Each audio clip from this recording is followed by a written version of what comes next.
என் channel பார்க்குற அனைவரும் like பண்ணுங்க, ஷேர் பண்ணுங்க, சப்ஸ்கிரைப் பண்ணுங்க. வீடியோக்குள்ள போகலாம். இன்னைக்கு நம்ம தெனாலிராமனோட கதை தான் பார்க்க போறோம். ஒரு ஊர்ல விஜயநகரத்துல இருக்கிற மன்னர் சுற்றுலாக்கு போயிட்டு இருந்தாரு. அப்ப அவரு ஒரு தவமுனிய பார்த்தாரு. அவரு ஒரு கல்லுல உட்கார்ந்து இருந்தாலும் அது அவர் உட்காராம மேல ஏஞ்சி தியானம் பண்றாரு. அதை பார்த்த விஜயநகர மன்னர் கிருஷ்ணதேவராயருக்கு ரொம்ப அதிசயமாச்சு. அப்ப இவரு ரொம்ப சக்தி வாய்ந்த முனிவர் தான் அப்படின்னு நினைச்சிட்டாரு. அப்ப அவர்கிட்ட போயிட்டு முனிவரே அப்படின்னு சொன்னாரு. உடனே நீங்க தானே விஜயநகரத்தோட மன்னர் கிருஷ்ணதேவராயர், நீங்க என்ன பார்க்க வந்திருக்கீங்க, உங்களுக்கு என்ன பிரச்சனை கேட்டாரு. அவரு சொன்னாரு, இப்போ நடந்த ஒரு போர்னால என்னோட கஜனா காலி ஆயிடுச்சு அப்படின்னு சொன்னாரு. அதுக்கு அந்த முனிவர் சொன்னாரு, நான் உனக்கு ஒரு பானை தரேன். அந்த பானையில நான் ஒரு காவேரி தண்ணிய போட்டுவேன். அது நீ உன்னோட விஜயநகரத்துக்கு எடுத்துட்டு போகும்போது ஒரு சொட்டு தண்ணி கூட வீடுல விழவே கூடாது. அப்படி விழுந்துச்சுன்னா உன்னோட கஜனா என்னைக்குமே காலியா தான் இருக்கும், எந்த ஒரு பணமும் சேராது அப்படின்னு சொன்னாரு. சரின்னு சொல்லிட்டு அவரும் கிருஷ்ணதேவராயர் மன்னரும் அந்த பானைய வாங்கிக்கிட்டாரு. அப்புறம் அவரு யோசிச்சாரு, யார்கிட்ட இந்த பொறுப்பை கொடுக்கலாம் அப்படின்னு சொல்லி யோசிச்சாரு. அப்ப அவருக்கு தெனாலிராமனோட ஞாபகம் வந்துச்சு. உடனே மந்திரிய கூப்பிட்டு தெனாலிராமனை கூப்பிட்டு அப்படின்னு சொன்னாரு. சரின்னுட்டு மந்திரியும் தெனாலிராமன் நீங்களே கொடுத்துருங்க அரசி அப்படின்னு சொன்னோடனே தெனாலிராமனை பார்த்தா அவரு தூங்கிட்டு இருந்தாரு.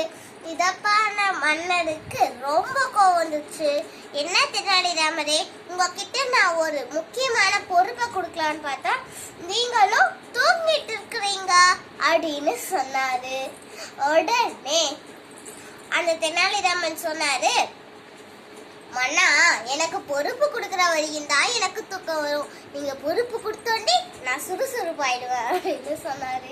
சரின்னு சொல்லி இந்த பானையில இருக்கிற தண்ணி ஒரு சொட்டு கூட வீதியில இடாம நம்ம விஜயநகரத்துக்கு எடுத்துட்டு வர பண்ணோம் அப்படின்னு சொல்லி கொடுத்தாரு. சரின்னு சொல்லிட்டு தெனாலிராமன் எடுத்துட்டாரு. எல்லாரும் கிளம்பினாங்க. தெனாலிராமரை மந்திரி தான் ஓட்டணும், குதிரைய கூட்டிட்டு போகணும். அன்னை மந்திரி எப்படியாவது இந்த தெனாலிராமனை ராஜா கிட்ட திட்டு வாங்க வைக்கணும், இந்த அரண்மனை விட்டு துரத்திடணும் அப்படின்னு சொல்லிட்டாரு. அந்த மாதிரி நினைச்சிட்டு என்ன செஞ்சாரு, வேணும்னு கல்லுங்க மேலெல்லாம் ஏத்தினாரு குதிரைய. வந்த வண்டிய கல்லுங்க மேலெல்லாம் ஏத்தி ஏத்தி ஏத்தி ஏத்தி இறக்குனாரு. உடனே அந்த சரி விஜயநகரத்துக்கு வந்தாச்சு.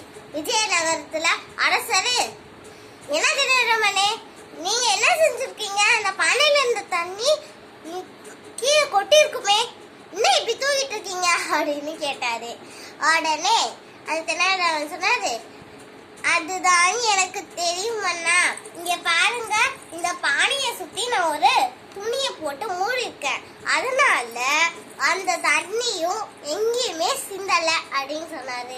உடனே அந்த அரசர் கேட்டாரு, என்ன கேட்டாருன்னா, நீங்க இப்படி செஞ்சீங்கன்னு எனக்கு தெரியலையே, என்ன மன்னிச்சிடுங்க, உங்க மனசை நான் துன்பப்படுத்திட்டேன், இனி நான் இந்த மாதிரி செய்ய மாட்டேன்னு சொன்னதுக்கு தெனாலிராமன் சொன்னாரு, நீங்க என்ன புரிஞ்சுக்காம முதல்ல திட்டிட்டு அப்புறம் என்ன புரிஞ்சுக்கிட்டு பாராட்டுறதுதான் இந்த விஜயநகரத்துக்கு மிகவும் சந்தோஷமான விஷயமே, அதை விட்டு விடாதீர்கள் மன்னா அப்படின்னு சொல்லிட்டாரு.